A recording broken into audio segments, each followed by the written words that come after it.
57,000 కోట్ల రూపాయల రోడ్లు వేయించాడు యోగి ఆదిత్యనాథ్ అధికారంలోకి వచ్చాక.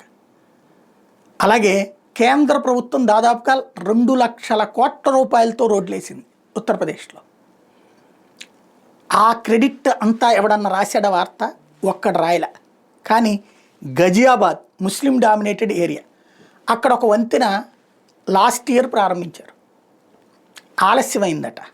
దాంతో మేమే కడతామని కొంతమంది సమాజ్వాదీ పార్టీ వాళ్ళు లేదా యాంటీ యోగి బ్యాచ్ కొంతమంది కలిసి ఏదో చందాలు వసూలు చేసుకుని రోడ్డు ఆ మధ్యలో మట్టి అది పోస్తున్నారట.